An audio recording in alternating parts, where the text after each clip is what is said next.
So today, it's my pleasure to welcome Ijjas, and Anna is joining us from the Albert Einstein Institute, or would actually right now from here, but officially from the Albert Einstein Institute. Exactly. And we're delighted to get to learn from you today. So about the early universe. So we'll take it away. Thank you so much. Thanks very much, Morgan, and it's great to be here, albeit only over your screens. Just an addition to Morgan, and also because they have codes, I can hopefully facilitate. If you have any questions, it doesn't have to be strict. I prepared a talk where maybe questions come up at any point. It should not be technical, and it should be hopefully something that you normally don't think about that often, since it's a little bit further away from normal astrophysics and very close to theoretical cosmology. Please interrupt me. It all should be in the sense informal, that nobody should feel like it should go immediately to chat, or you don't want to go, or you have a question. Just please unmute yourself and ask me a question. I'm more than happy to keep this to that extent informal. And I should probably apologize if the transcript doesn't come through that well. Obviously, I have an accent that is not optimized for accents, but I hope that those who need it, nevertheless, can follow it through that. Good. So today's topic will be an issue that is important, or at least I hope to convince you at the end of this colloquium that it's important, but very often neglected in cosmology.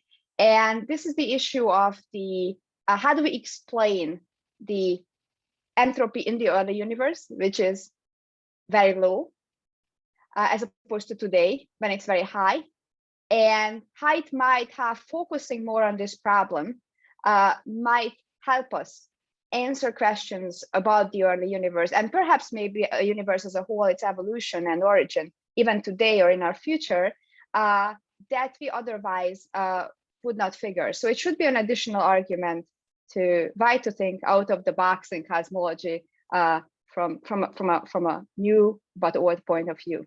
So let's just to put everybody on the same stage. We all know this picture, perhaps with a little modification, but this is our well-known lambda CDM cosmology that we all love and understand, with many of us working on different parts of it, some at local universe, so at redshift 0, some back in time, and some of us, including me, that are somewhere where it's not even on the picture, namely here. So, but what we know is that we fairly well understand in terms of lambda CDM, and using the field equations of relativity, and often even getting by with Newtonian physics, we really can well describe the last 13.8 billion years of expansion using our telescopes and satellites and other kind of measurements.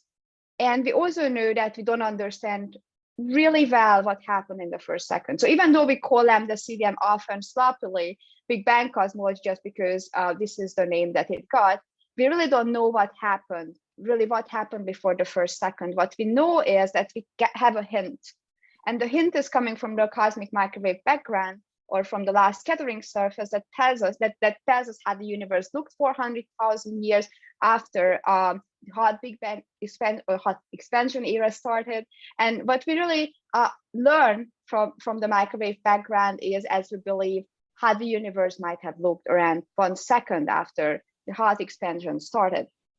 Now you notice I try to say hot expansion and not Big Bang expansion, since one of my point is, and this is really probably just something that we all know but often forget, including myself, that we really don't know. We don't have a theory of the Big Bang. So even if extrapolating backwards in time, which is a huge extrapolation from the very first second to somewhere in the quantum gravity era, in thoughts and belief that somehow everything emerged in terms of a Big Bang, we don't know its description short of a full description of quantum gravity. And therefore we should really keep an open mind. That might not be even the best description, or it might be that if we find the true theory of quantum gravity, it will tell us it might not be the best idea to have a Big Bang, or it's even forbidden to have a Big Bang. So whatever it is, it has a problem. It poses us a problem.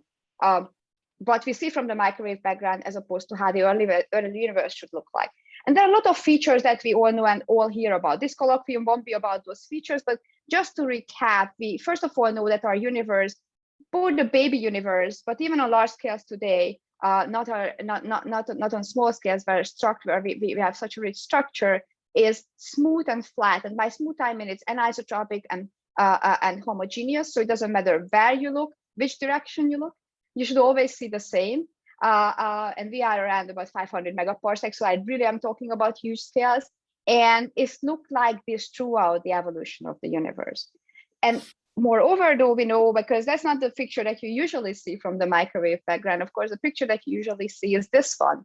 But this is really what we show how good we are at resolving temperature and isotropy, since what we know is that the average temperature is nearly everywhere. The average temperature is absolutely everywhere as far as we can measure it, 2.7 Kelvin. And what we see here is if we see where do we find the first deviations from the average temperature, and we know we have to zoom in by 100,000 times. So it's 1 part in 100,000 or 100,000 times magnification of the microwave background temperature map.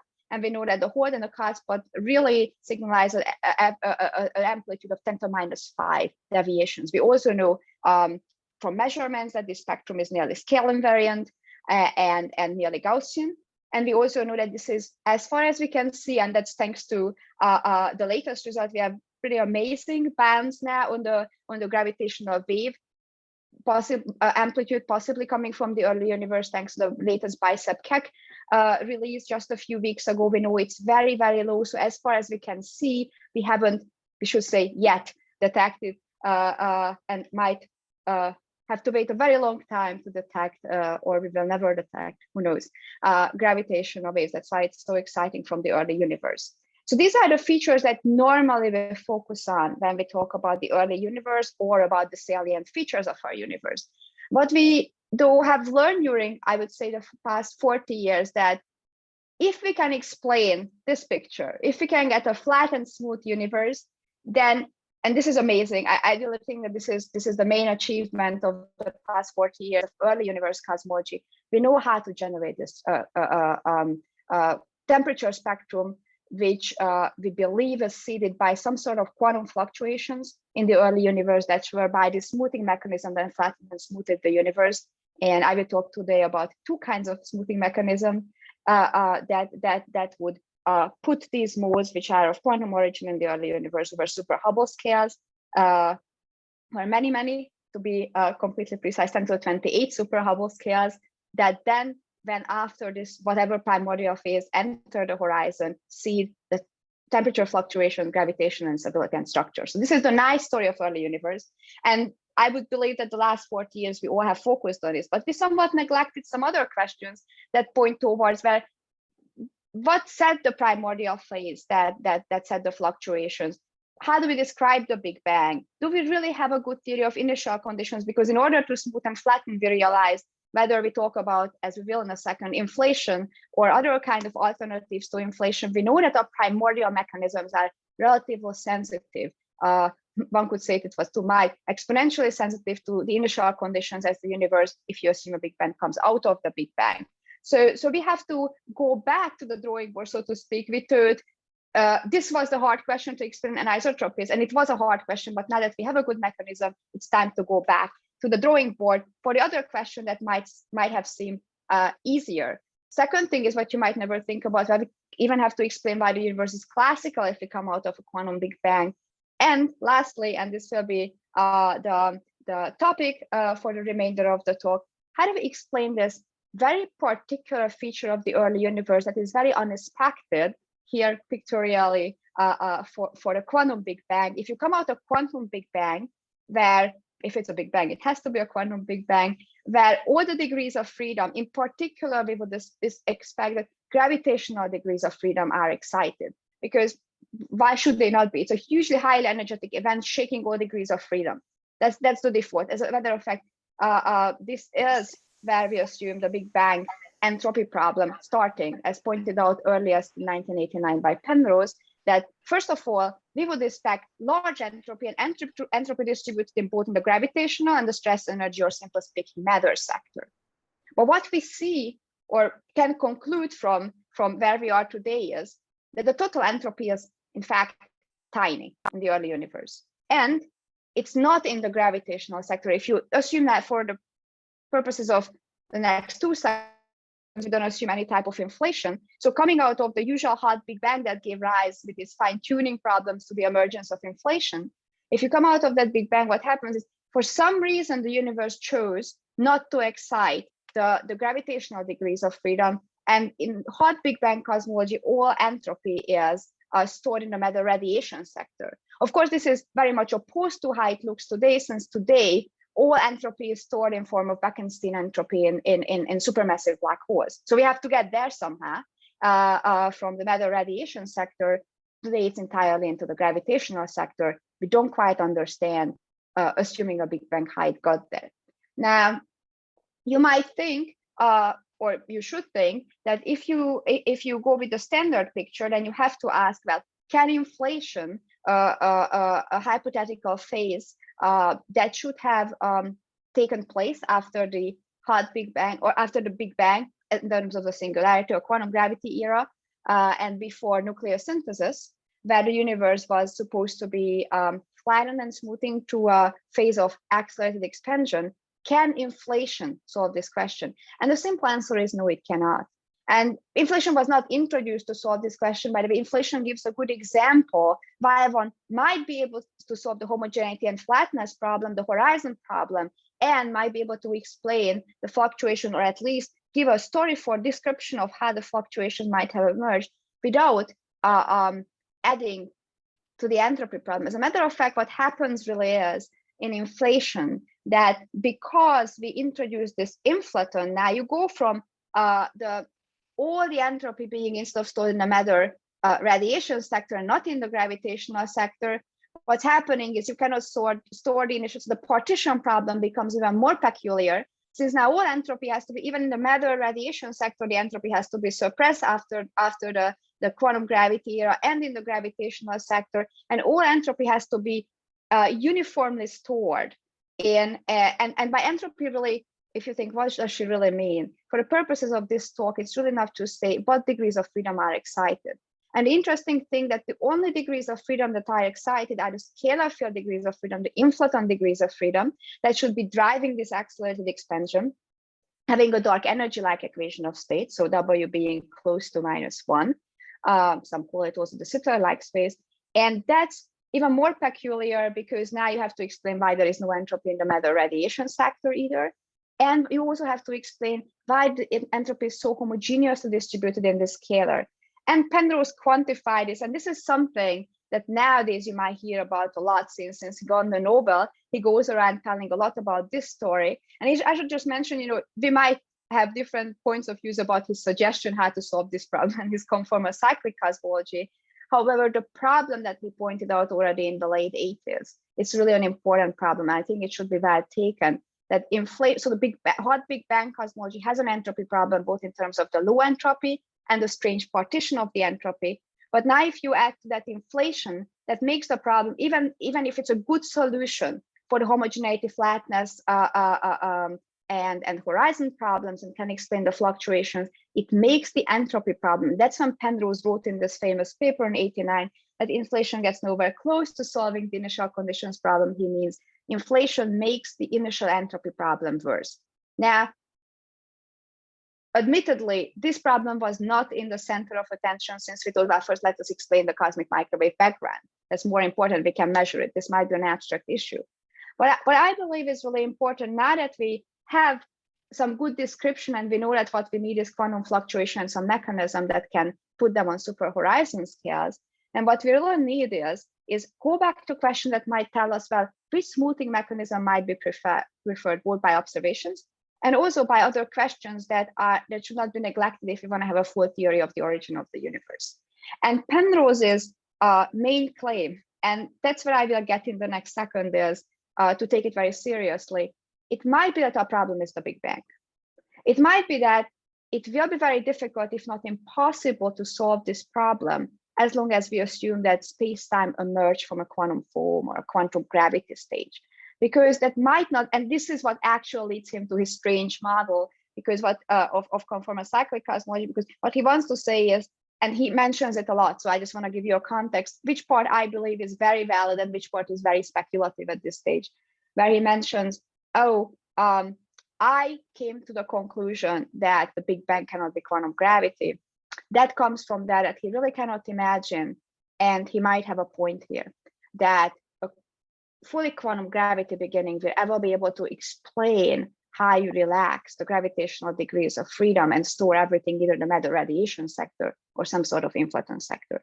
I think this question is right now open, so it's very important to take it seriously from that point if you work on the Big Bang. But what I want to show you today is a different picture that might already be closer to solving this problem, or at the very least provides a good alternative picture to the very hard problem that we have been struggling literally since the 1920s to unite quantum physics and general relativity. So after about 100 years of struggle, I think it's definitely on the time to look at something that might be a good alternative and might be decidable by astrophysical and cosmological observations.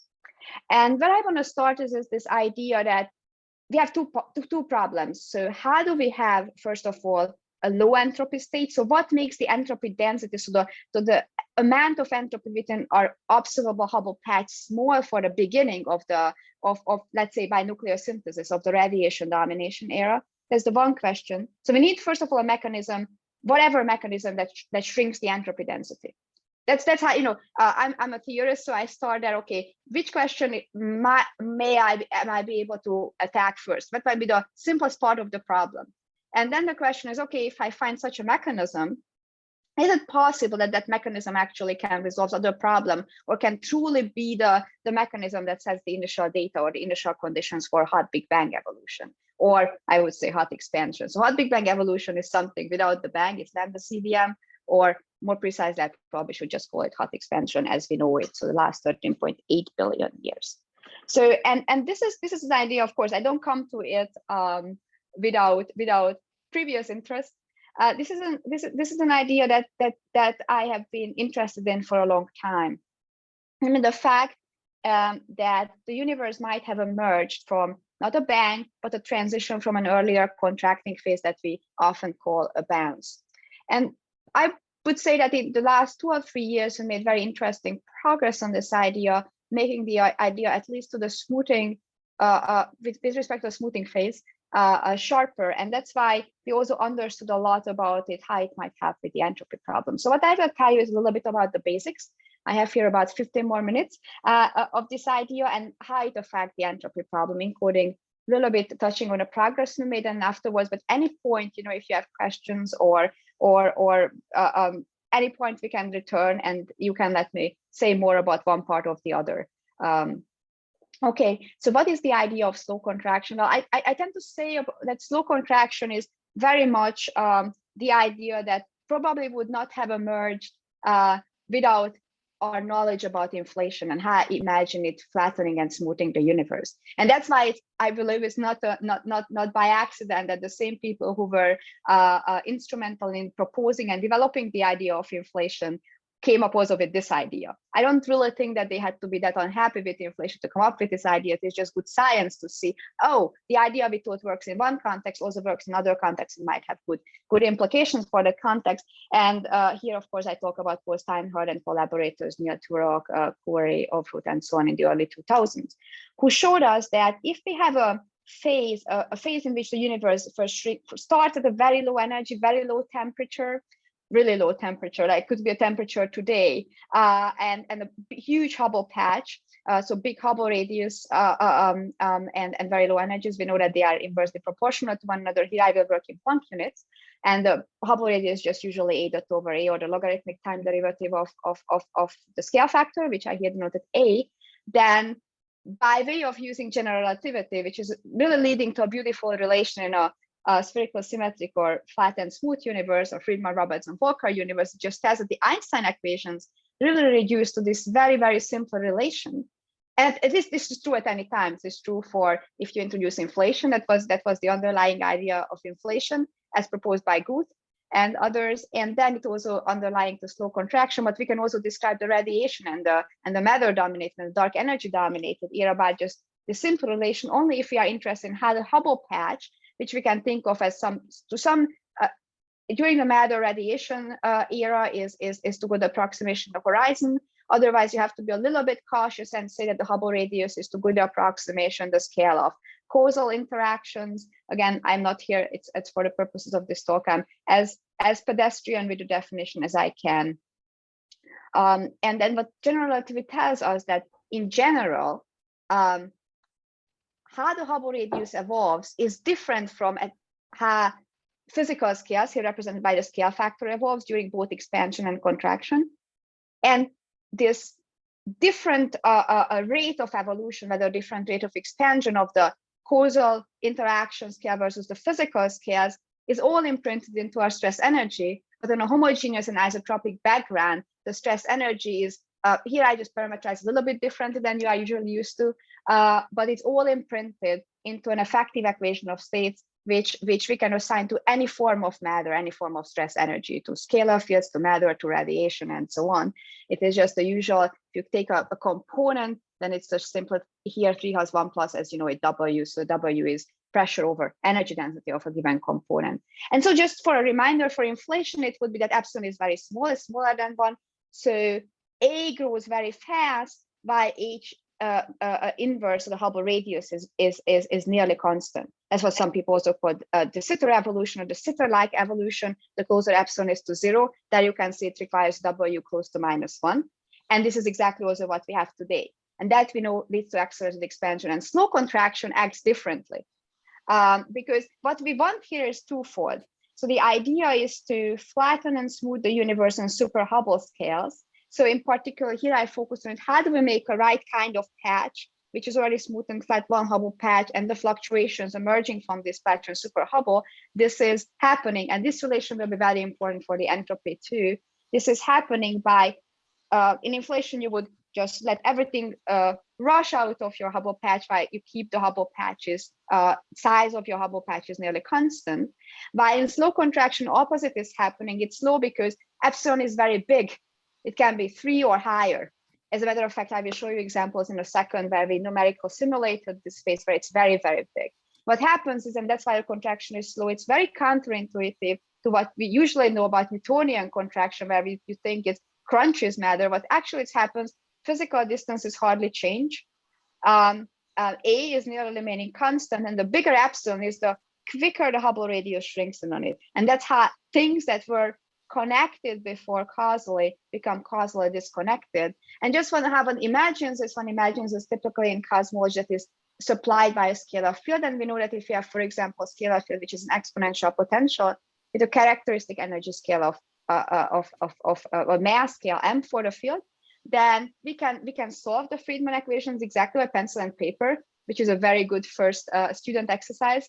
But we always give our students, both in classes and when they start to do graduate research with us, is a beautiful result that one can, the Friedmann solution is already an exact solution of the Einstein equations. And now if you add in a canonical scalar with an exponential potential, you get another exact solution. That's why we love it in both, in any time in cosmology to start with this. We have a good understanding from exponential potentials, which usually are a good understanding if one want to have more Baroque models or more precise models. And then one finds that a very interesting relation is possible, namely this equation of state is given by 1/2 times m squared, which you see if you take, for example, just characteristic scale of your potential would be typically, as particle physicists teach us, 0.1 or 0.21, we have huge epsilons. So typically, during 60 folds of contraction, slow contraction, 2 black holes hardly move towards one another. So the physical scales shrink by a half to their size, while the Hubble radius shrinks by 2 to the 50 or 2 to the 60 times 2 to the 60 fold. So you really get huge patches. And if you want to really see this, so why is it interesting for the entropy? Well, first of all, smooths and flattens the universe, that's important. But second, by shrinking the Hubble radius, what you do is you shrink the entropy density in your patch. So that was the thing that I told you should watch out for. And if you want to know how well it smooths, so for 1 minute, just look at, we did a lot of work on this. So this was my main focus, but it won't be the main focus of my talk. One can actually code up the Einstein equation, not just in this nice limit, but one can really solve them. One can solve them for a merger of binary black holes or neutron stars black holes, and simulate it for completely general initial data when you come very far away from FRW. Now, what I will plot here are the omegas, so the normalized energy densities of anisotropy, curvature, and the scalar field energy. And just to show you illustration, what you will see is everything quickly flattens out and the scalar field comes to dominate. You see, this is that quickly. Everything is, it's a simulation one works on, I usually say, for years, and then one gets a boring result. It happens so quickly, but shows really how powerful this mechanism is. So since it happens so quickly, I usually slow it down by 25 fold demand. And what you get is, you see within order of 1 e-folds, you get the universe as you want to see it. And everything what's happening afterwards is just imprinting this smooth flatness on SuperHubble scales and shrinking the entropy density more and more. And what you don't see is any mess. It's important that you remember from the simulations that even if you start very far away in terms of metric and energy distribution from where you want to be, what you get is a very smooth and flat universe, no mess. That's really important. No mess is emerging on any nonlinear way. So that's important because, first of all, so this is a good mechanism for if you just want to say, okay, at the end of this slowly contracting phase, I have a low entropy density. And I have smoothed and flattened the universe. And if I populated quantum fluctuations on top of this smoothing and flattening, they would become SuperHubble. And even though we don't, I tend to be conservative and say it is just like in inflation, we have to tune their amplitude and we have to tune their scale, and we have to, they can be described to be consistent with the microwave background. And what's really important, since this is an astronomy colloquium, they don't produce any measurable tensor modes. So this scenario, watch out for the next 5 to 10 years. If anything gets measured, this scenario is out. That's why it's interesting to work on it, because we know when it's wrong. Anyway, so what you want now is a second part, and this is something that I talk about the next 5 minutes. So it's not enough to slowly contract and have a smoothing phase where nothing that can be messy, that we are in Newtonian physics afraid of, where, as we will see, Tolman was very worried about, no black holes, nothing can close to one another, that even though you shrink the entropy density, if you bounce in that everything becomes quantum gravity, it's a quantum bounce, then what would happen is all the black holes that remain so far away from one another and are outside of your Hubble patch and store all the entropy outside of your Hubble patch, and you have lost sight of them forever, would again come together, and you would get what one calls a crunch, and you would have undone everything. So you would have the same problem as Big Bang cosmology or Big Bang inflationary cosmology have. How do I get out of a quantum phase? So that leads us just from the entropy argument to say, and this is something I have been also working on for a while, we are at the stage of trying to make the similar type of full numerical relativity simulations as we have done for the slow contraction phase. So that would say the bounds cannot be quantum. So you have to modify here, relativity is our theory of gravity. Here, relativity is our theory of gravity throughout our evolution. But we know relativity cannot remain our theory of gravity.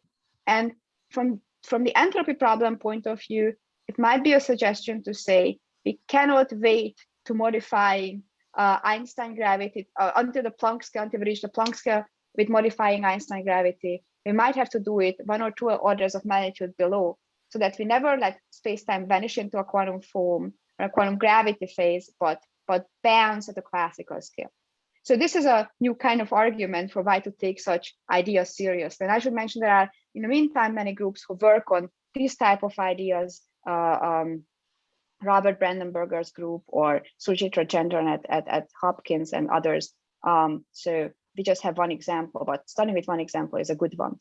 And why is it important? Well, if you look at the entropy distribution, then what happens is, you remember with inflation, the problem was, if you have a scalar, you have to explain why all the entropy before reheating, before you reheat the universe to start the radiation-dominated era, would be stored in the scalar. Slow contraction by smoothing and flattening and suppressing all components of the energy density gives it to you. So during this era, everything is stored in the scalar with an entropy density getting slower and slower. Now you might ask, oh, what are you doing with the second law of thermodynamics? But what you do with it is that your total entropy grows. You just lose sight of it. So the entropy density shrinks by your shrinking the Hubble radius. So what you can see, the observable entropy density shrinks, but the total entropy grows. Then, after reheating, you store everything into the matter radiation sector. So by the way, you explain through these bands also why the gravitational sector is not excited. Of course, it has observable consequences. If you measure gravitational waves, that's out and over. And then starting, and this is from observations around redshift 10, the entropy starts to be, most of the entropy stored in supermassive black holes in form of Atkinson-Hawking entropy. And today it's like by a huge amount stored in that entropy. So this is a pretty good story, but now you still in my mind, but wasn't there a question? And for the remaining 2 minutes, I want to address that question because it might be interesting, 2 or 3 minutes. So I might need 3 or 4 more.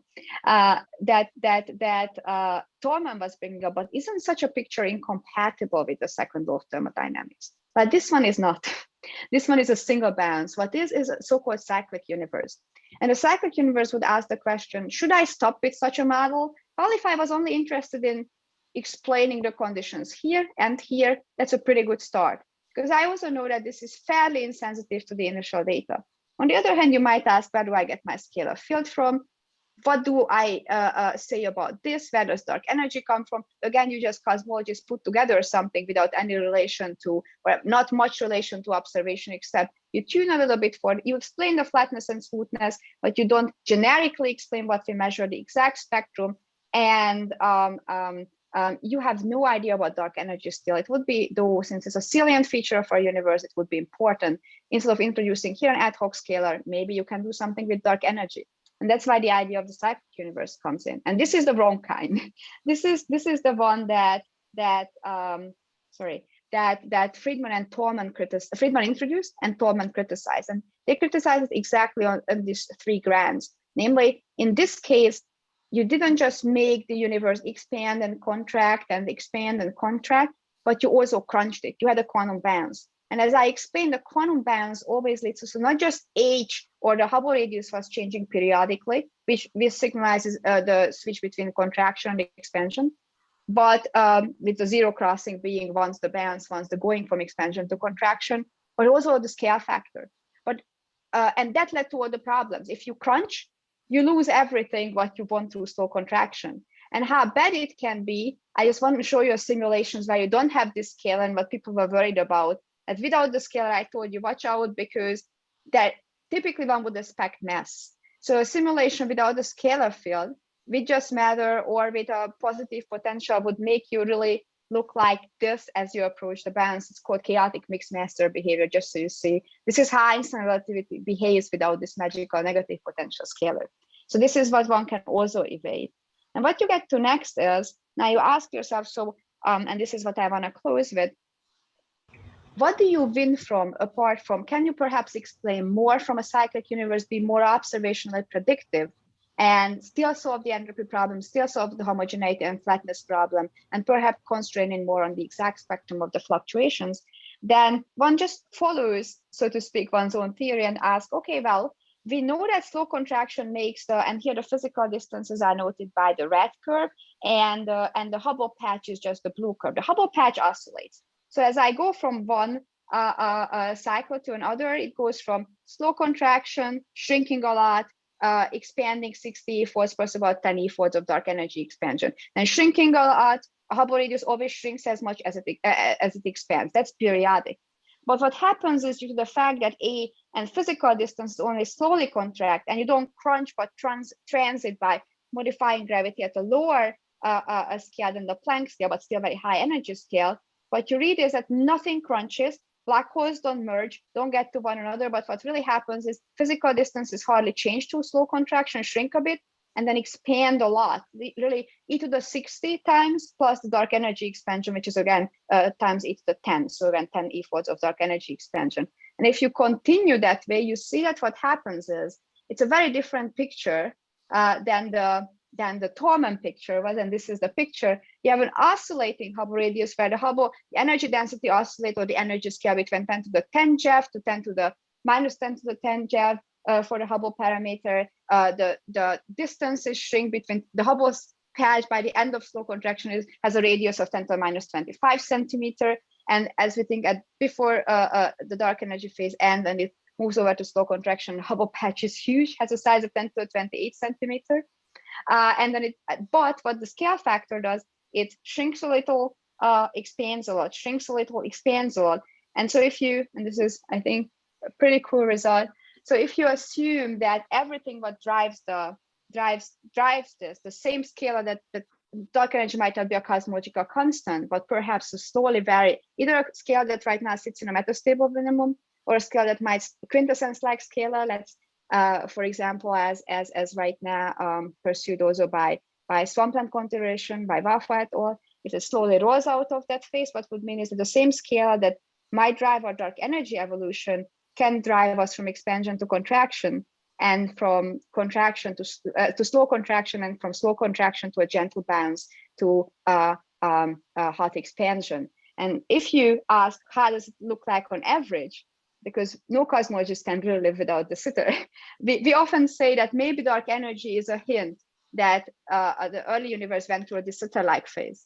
And I would say maybe a dark energy together with the entropy problem is a hint, and the lack of yet measured primordial gravitational waves is a hint that the evolution is cyclic, but on average, it looks like a de Sitter-like phase. It's effective de Sitter-Hubble parameter given by a dark energy density. And what really happens is it's on average de Sitter-like without ever being de Sitter. And this is where I close, and I look forward to your questions. Thank you.